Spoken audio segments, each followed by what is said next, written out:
Today's episode of Specifically for Seniors is brought to you by Memory Lane TV, a streaming service made just for people living with dementia. It's full of calming, sensory-friendly videos that help reduce stress and lift mood, and science backs it up. Care centers using it report big improvements, and even less need for medication. It's available for both home use and in professional care facilities. More information and links to Memory Lane TV are in the show notes below.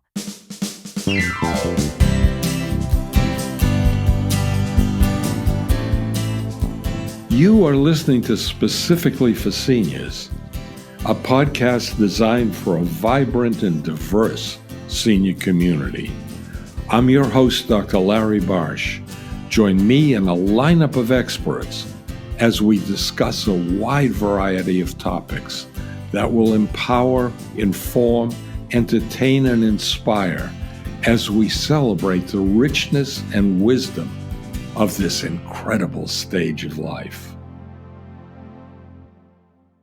I recently read a magazine article that started, quote, "We are sick of Donald Trump, totally and completely sick of hearing his voice, seeing his image, and watching his latest idiotic, sinister move.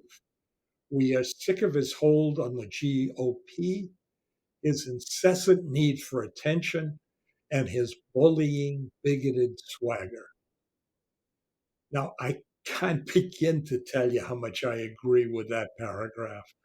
Only if I had written it, I probably would have interspersed a list of obscenities.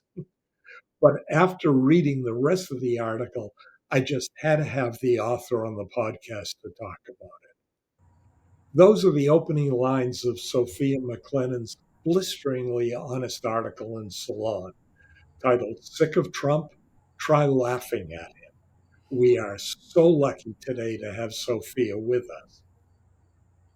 Dr. Sophia McClennen is professor of international affairs, and comparative literature at Penn State University. She is a scholar of satire, a cultural critic, and the author of the book, "Trump Was a Joke: How Satire Made Sense of a President Who Didn't." In her recent Salon article, "Sick of Trump? Try Laughing at Him," Sophia argues that satire isn't just comic relief. It's one of the few ways not just to expose absurdity, but also counteract it. Sophia has published more than 80 essays in books and journals. She writes regularly for Salon and is published in Slate, Huffington Post, Daily Beast, Truth Out, Counterpunch, and other sites as well.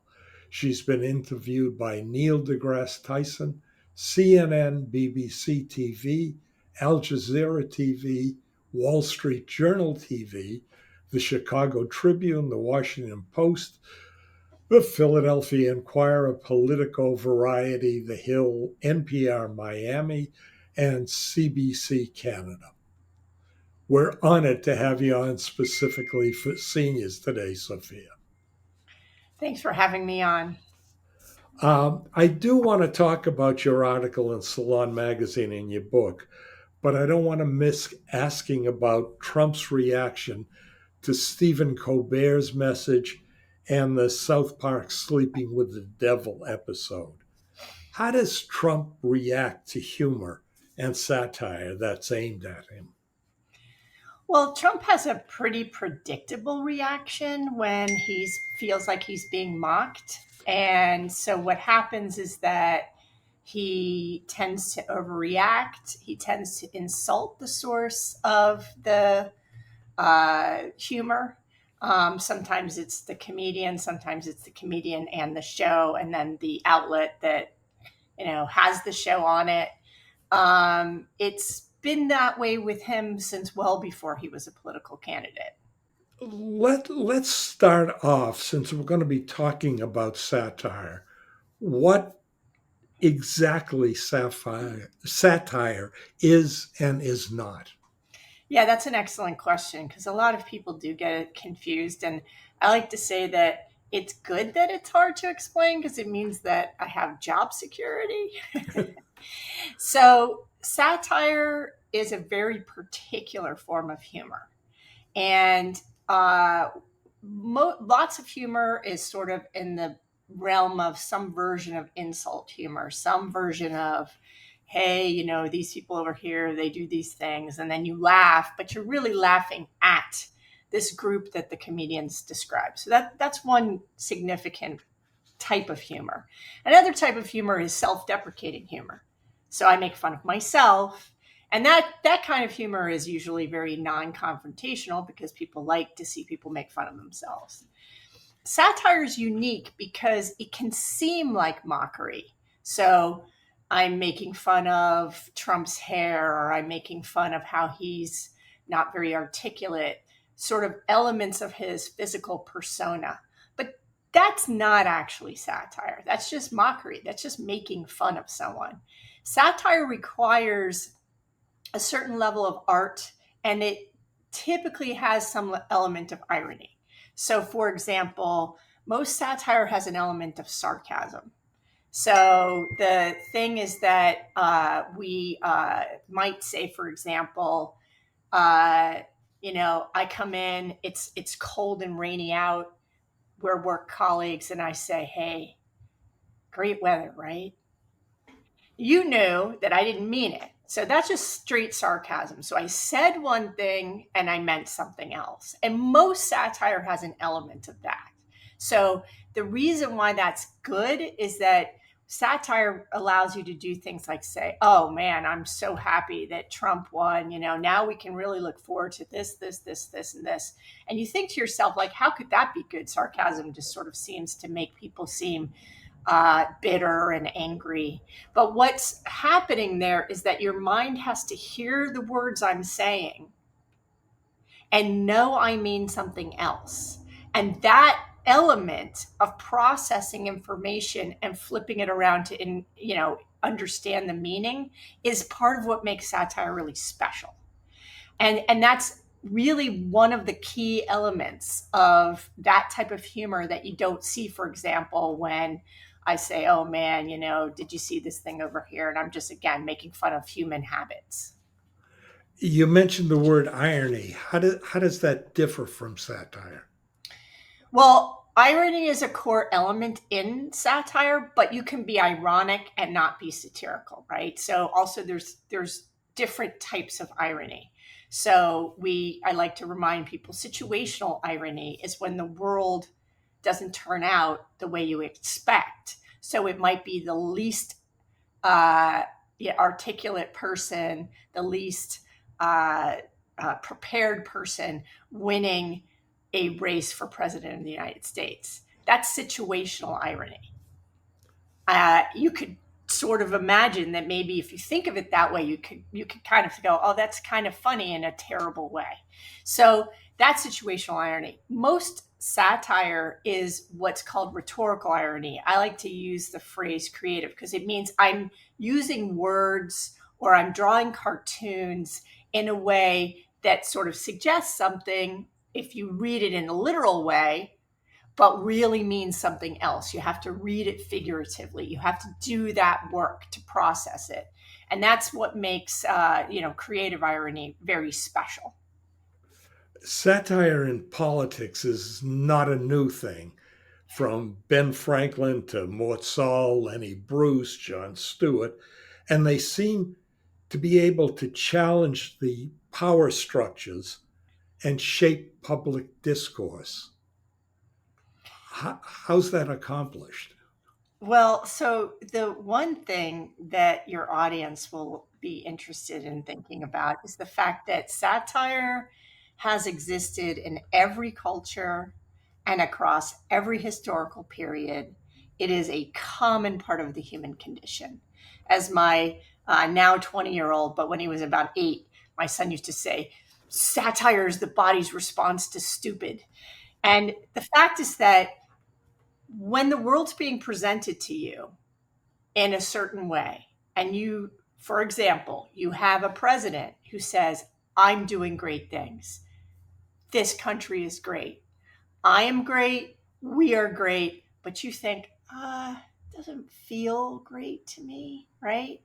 What happens is that people tend to respond with that sarcastic satire because the world, again, the world's in a situational irony, right?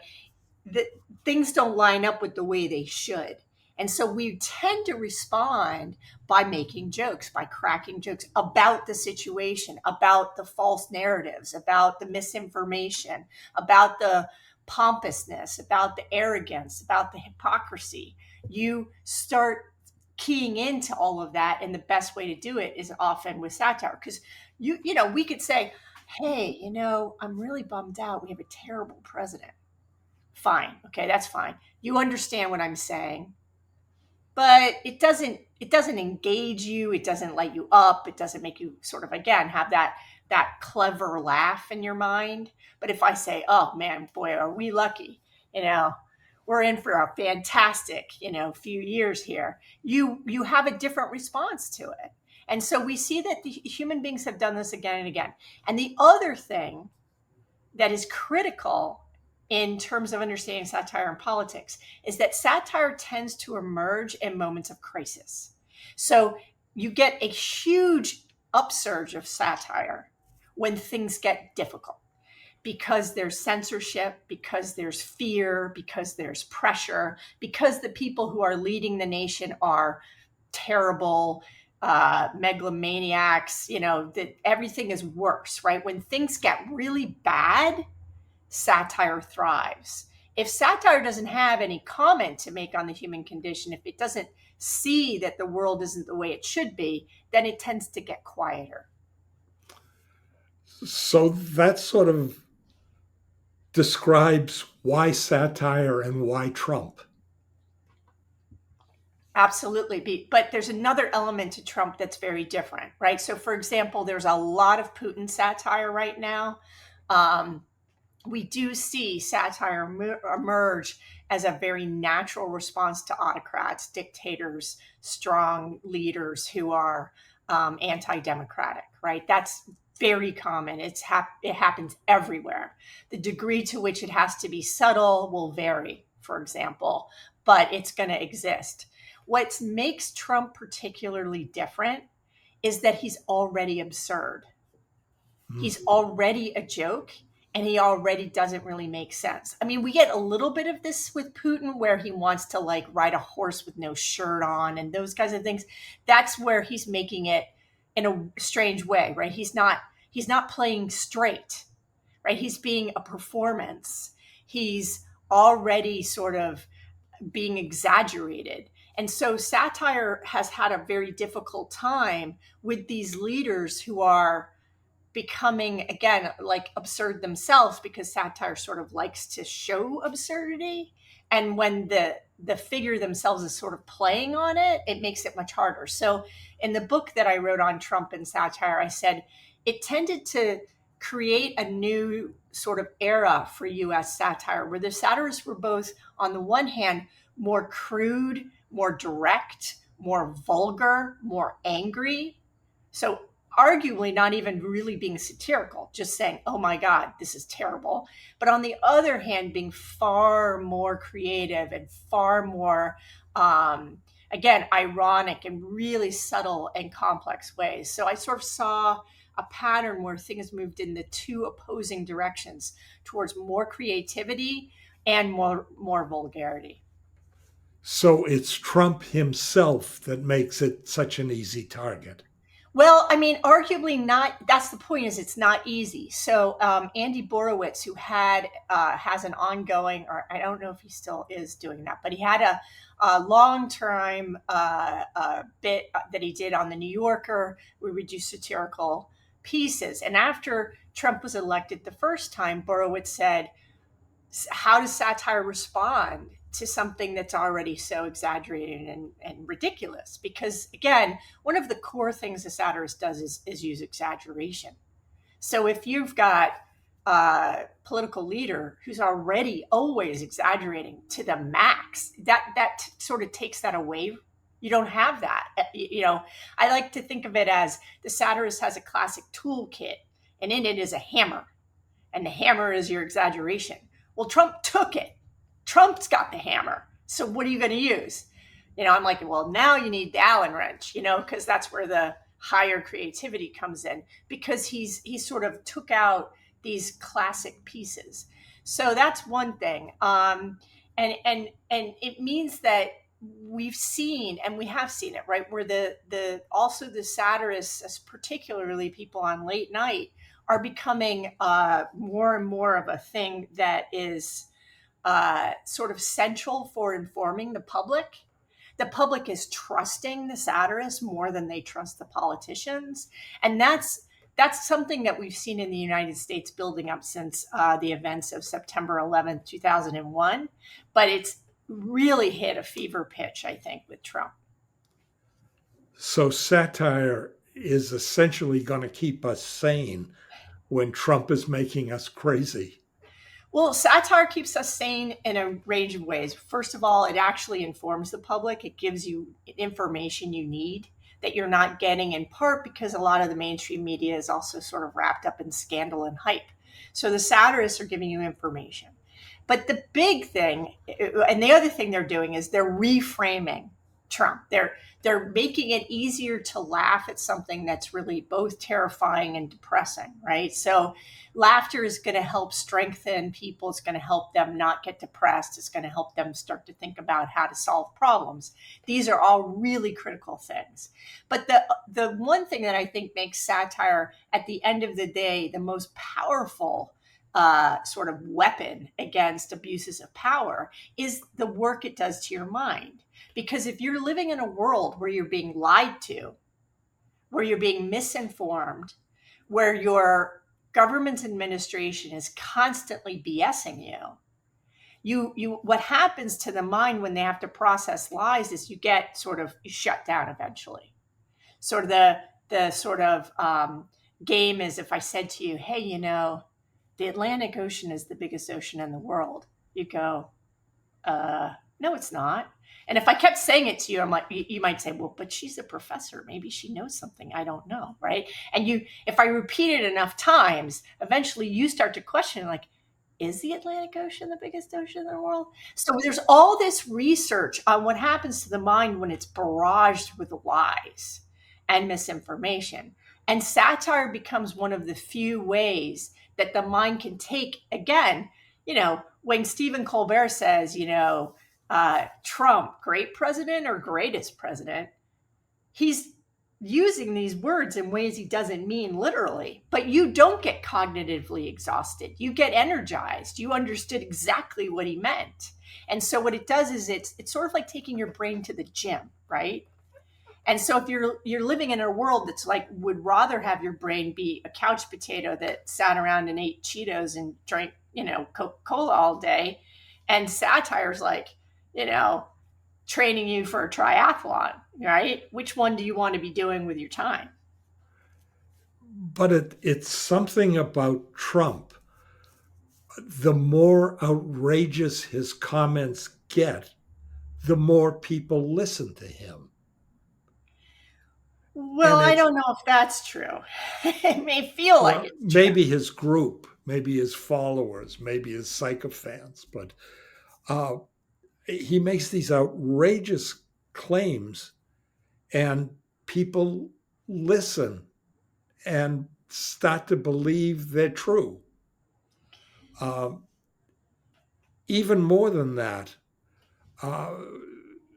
Trump doing that, I think it says more about us as the public than it does as Trump. Well, that's always true, right? When you have a candidate that gets the level of support that Trump got, you are required to take it seriously. And we could have a much longer, complex discussion of how it is that our democracy got into the situation it's in now that made it vulnerable to what happened with Trump. We're certainly currently seeing more efforts on the part of the GOP with things like redistricting.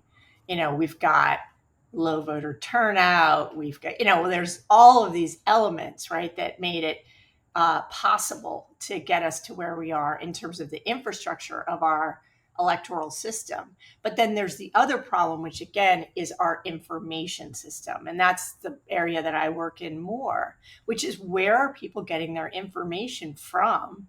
Are they drawing their decision making and citizen behavior from good information or from hype? And that is related to the declining quality of the mainstream news media. It's related to sort of an ongoing sort of culture of suspicion where people just tend to not want to trust anyone. Again, we see it where you can't trust professors, you can't trust journalists, you can't trust, that's not good. So we have all of these competing elements that have basically combined to create an electorate in the United States that's fundamentally stupid, right? This is one of the biggest problems we have, is that baseline understanding of how our system works, baseline understanding of the facts in any given situation is relatively low. We could poll people, for example, on were there weapons of mass destruction, found in Iraq, and you'd be shocked at the answers you get. And so the basic education level in the US around critical political issues that one would think would be like just the basic minimum to be able to make a good informed decision as a voter, this country's terrible at that, woefully behind a number of other countries, and not just in Europe. And Trump is capitalizing on that in his education uh, procedures, how he wants to diminish university level learning and even public school learning. Yeah, it's not just that he capitalized, as you put it, he is exacerbating it, right? We got Trump in part because of this, highly, sort of an electorate that just is making decisions without good information. But then he is systematically doing everything he can to make sure that never gets better in this country. But of course, that's not only Trump. That's been true. Attacks on higher education. We can go back to McCarthy.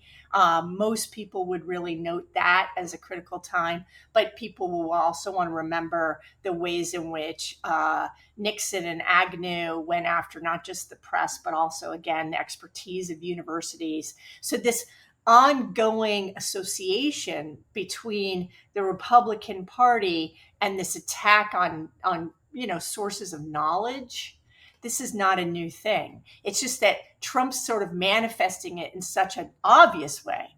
There's no subtlety, and that's possibly one of the newest elements of this, right? So it's brazen, whereas before it was maybe more kind of covert. I let's change the subject a little bit. I read through your book, Trump Was a Joke: How Satire Made Sense of a President Who Didn't. It read like a textbook, which I guess it was.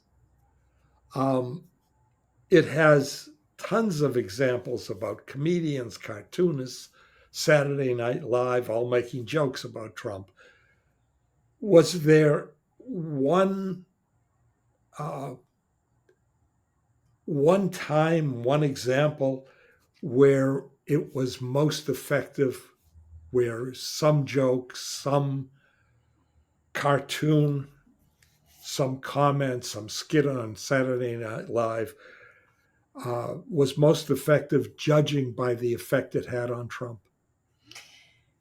So that's something that the book doesn't do for you, in part because that kind of, giving actual sort of data on that is extremely difficult. Uh, we could say, for example, that when Alec Baldwin was impersonating Trump for Saturday Night Live, it was extremely effective because we can note that Trump tended to tweet about it while the show was still on. And then we can look at the reactions to Trump's tweet. So, one of the things that I found very interesting when I was working on the book was the fact that in the reactions to Trump's tweet, most people were making fun of him again. So, sure, he had some supporters and they would say snarky comments, but there was also, really for the first time in US history, the average citizen is tweeting at the president's account and saying, dude, grow, get thicker skin, or what is wrong with you, whatever. So that was really interesting. And so if you wanted to look at that, you could see that. So what would happen is that when Trump would have a reaction, then it would draw more attention back to the skit that he was upset about.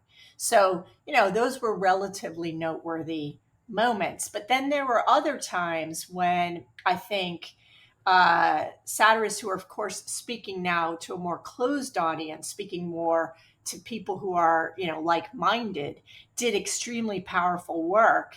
John Oliver, for example, did a fantastic job of explaining the flaws in Trump's logic and how that was one of the most damaging parts of his role, like his presence as a politician. And so, again, that would have been aimed at a smaller audience, but it would have had a lot more impact in framing how they thought about issues. So that's another thing that we can notice. That's a sign of power. And of course, currently, for the first time, right, we're seeing what seems to be Trump kind of winning, right, by bullying, media companies into potentially talking about canceling a show.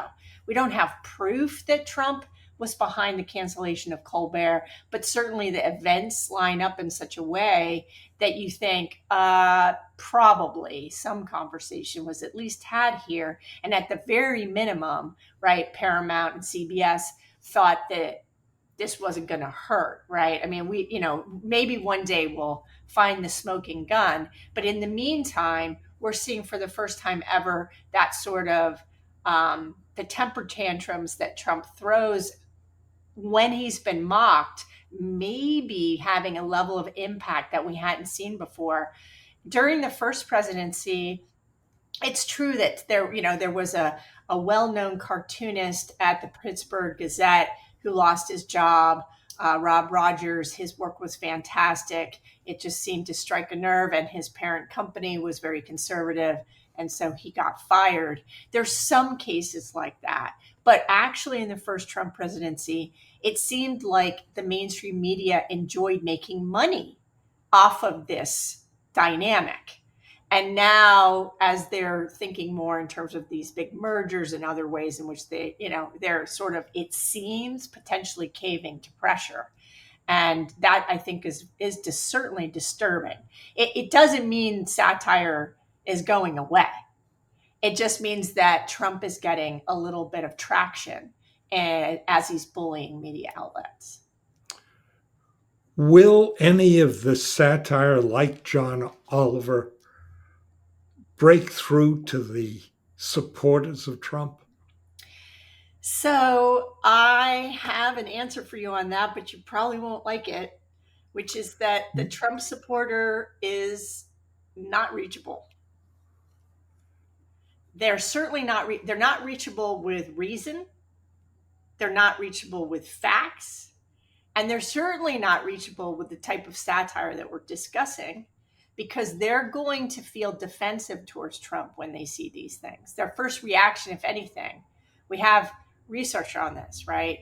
The first reaction of anything is to be more protective, right? Oh no, poor Trump, he's being picked on again. So the chance that any of this is breaking through with the traditional Trump supporter is zero. No way. Not going to happen. What I like to tell people is if you want the United States to have a better chance, right, of coming out of this incredibly dark period in our political history, you have to reach out to that quiet middle. If you look at the history of how, what we see now, we have an active cohort on the right, we have an active cohort on the left, we have a very quiet, very big middle. That's your audience. The Trump supporter is going to be a Trump supporter. And if you try to wiggle them off of that, they will hold on to it even more tightly. So you have to forget about them. The best thing you can do is just mute them and not listen to them and not engage with it. And focus again on these people who don't vote, who don't see why they should, or who just feel completely disenfranchised from the system, who feel like it doesn't matter because things just go the way they go. Those are the people, right? The apathetic middle is where the real change can happen. And what is the role of the small podcaster, the individual who starts to write a Substack column trying to satirize Trump? Are they going to have an effect? You can't imagine how many people send me things every day. Read this column, read this thing. What do you think of this? And I'm like, I'm running out of time, right? So, first of all, I think there's a real value to producing it, right? So we also, again, know our research shows that the people who produce satire, they're smarter, they're more creative, they're better at problem solving, and most importantly, they feel more politically effective. That's one of the coolest elements, right?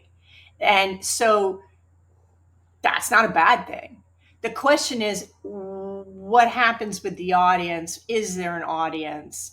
What's going on with that? And that just is going to vary so much depending on, again, what the particular slice of the market is. And, I tend to think that, if you influence 5 people in a way that's meaningful, that's a good day.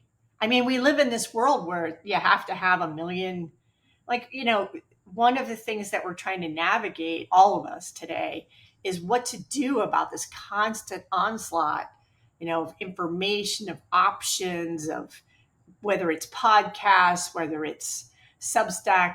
You can't even possibly keep up. I can't keep up with the people that I'm trying to follow, let alone start to find a new person, right? So one of the things that we're trying to figure out is how do we do this with this sort of, it's not even information exactly, right? It's just material. Not all of it is even what you might categorize truly as information, but you've just got so much coming at you. So it's very difficult to know how sort of what I call a citizen satirist, what kind of impact they might have. But it is worth noting that it can be, in the blink of an eye, super powerful. Right. So I talk about in the book this woman, Sarah Cooper, who during the first presidency started this bit on TikTok where she would just lip sync to things that Trump had said. But because of it being from a woman of color and all of these things, it was so funny. And she was just an average amateur and ended up then with a Netflix show and all of these things. So you never know, right? It's certainly worth a try. It's just that we have a really saturated, right, or overly saturated amount of, choices in the media space, even if it's just for satire critical of Trump. So we shouldn't stop trying, though. You should never stop trying, but you should have realistic expectations for your impact. One thing about Trump, he does know how to control the media. And what are the other politicians, the Democrats, missing in this talent of his?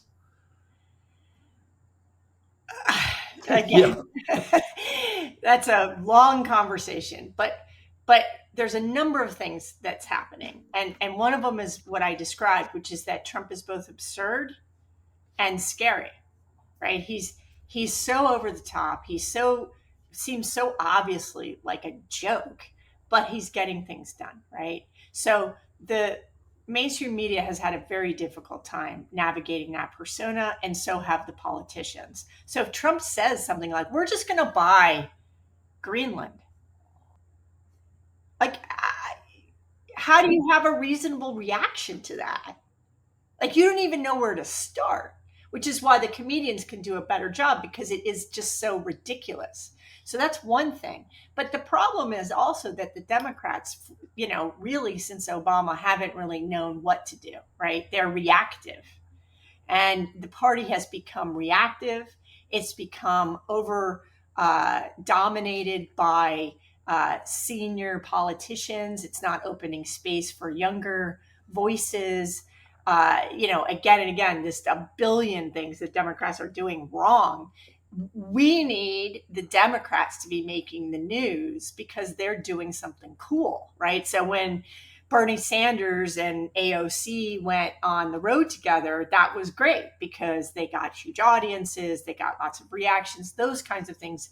I think the mayoral race in New York with Mamdani, this is another really good opportunity because he's very good as a media presence. The Democrats just haven't cultivated this. And part of it is that there's this other side, which is that the Democrats are, you look at it, people are having an easier time being critical of Mamdani than they are of Trump, right? So there's all this party infighting, all of this kind of, again, that this fragmentation and lack of vision, lack of understanding that you need to create the spectacle, but you can do it in a way that's ethical and that's in line with your core principles. Like, it's just one thing after another that the Democrats are doing wrong. And right now, they're not doing a single thing that gives me hope as a party, right?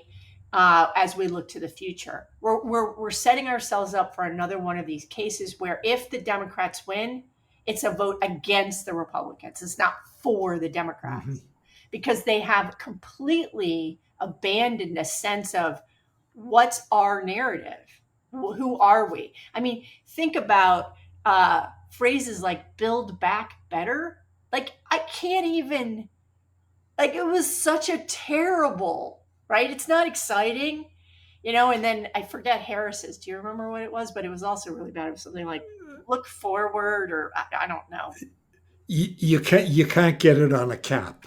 Yeah, but it's just so bad, right? It's like, oh my, and they're paying, supposedly, skilled PR people to help them come up with these campaign slogans and stuff, and they're terrible, terrible. So, the Democrats need to get it together. And I think what, we've seen before, which is that it's the grassroots, right? It's the progressive people, the younger people.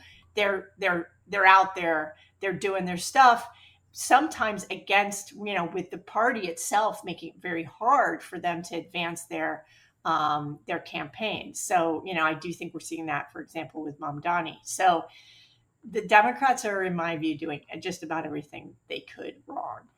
And totally ignoring my generation. Well, but this is the thing. Okay, on the one hand, clearly we have generational differences. We have generational differences in terms of like how people conceptualize themselves as citizens, how they understand their relationship with our democracy, etc. But they're also failing to recognize that the future of the Democratic Party requires my students who are 18 years old to feel like they have a shared set of goals and principles and policy issues with you, right? And that we're not like against each other. And so the Democrats should be the party that gets that right, and they're not. So how do we survive the next three? Well, hopefully only 3 more years. Yeah, you have reason to worry it won't be that from what we're seeing, right? Yeah. So midterms are serious. The midterm elections are very serious. We have to reclaim Congress. We have to put an end to what's happening right now because the Supreme Court is done. That's another story. I won't live long enough to see the Supreme Court get better. Unless there's some significant, again, like institutional change, which I doubt. I can't conceptualize how the things would line up for that. So Supreme Court is done. That is fully in the bag for the Republicans for the foreseeable future. So you have to get back Congress. 100%. And you have to get back Congress with people who are strong, who are not doing things like capitulating, saying, oh, okay, we'll go ahead and sign on, or we won't, no. You need Democrats who are tough, who are willing to fight, and who are willing to attempt to block the Trump agenda. We just haven't seen it in the powerful way we should.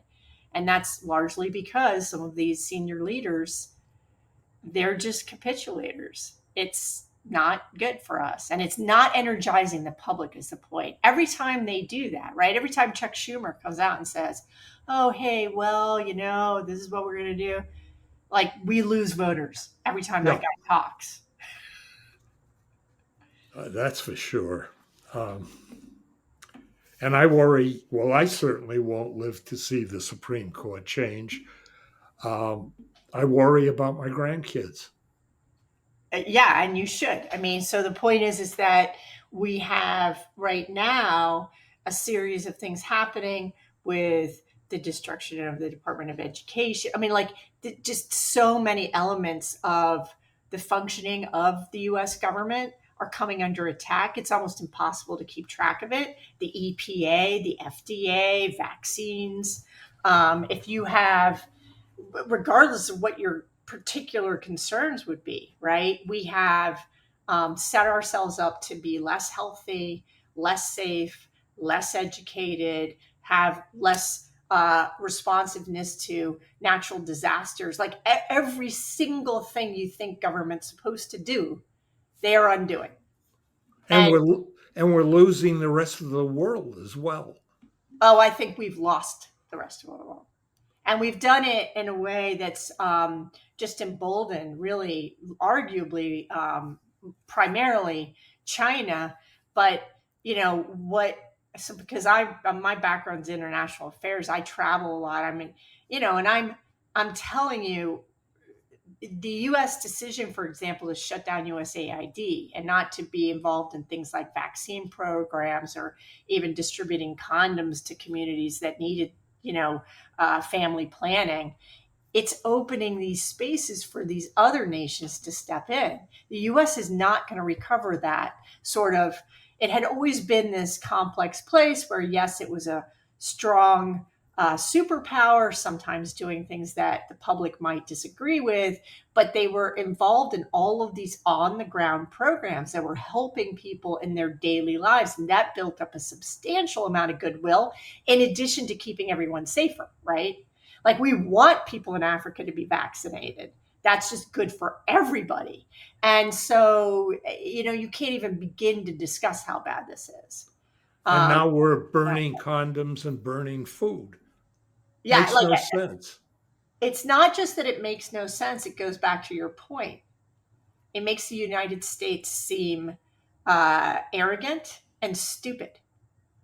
So whatever we had as sort of a visible sign of what makes us great, and this is the irony, we're losing. We can see that in China's development of AI, in China's development of electric cars.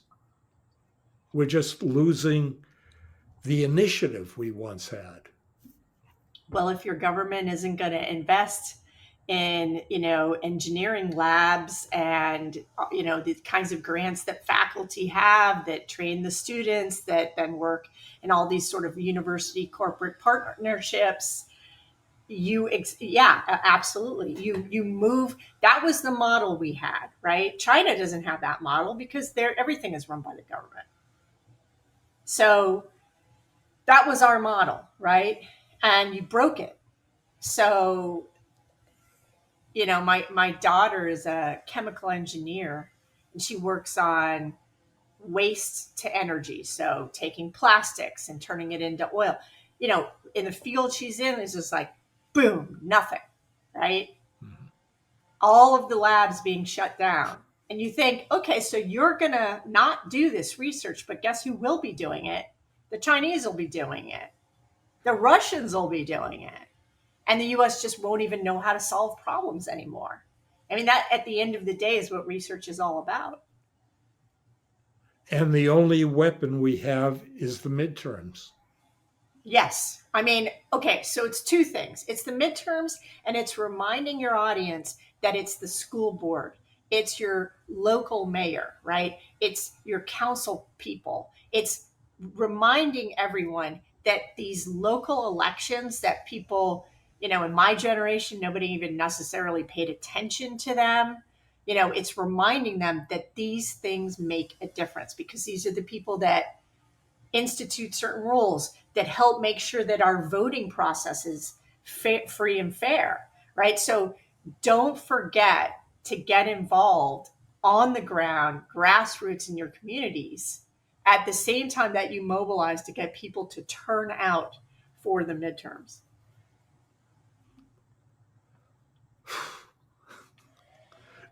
There's not much else to say. No, and consume satire so you don't get depressed. We're limited with our options. We're limited with our options in part because we're in a democracy, and the democracy has its process. But again, we want to remind people that when they see that our own, like the infrastructure of our democracy is being threatened, that these are reasons to come out, to protest, to write to your, to do the things that are available to you. I always tell people I might study like political action, but I'm not someone who goes to protest because I get stressed out when I'm in crowds. But I can make calls, and I can sign petitions, and I can donate money, and everybody has their ways they can get involved, right? And I think it's remembering that these small things do add up. That's how Trump got where he is that we had just gotten lazy. Yeah. Sophia, thank you for helping us to understand. Thank you for helping us to feel less isolated. Thank you for coming on specifically for seniors. Oh, I'm happy to have had the chance to do it. Thanks for having me. If you found this podcast interesting, fun, or helpful, tell your friends and family, and click on the follow or subscribe button. We'll let you know when new episodes are available. You've been listening to Specifically for Seniors. We'll talk more next time. Stay connected.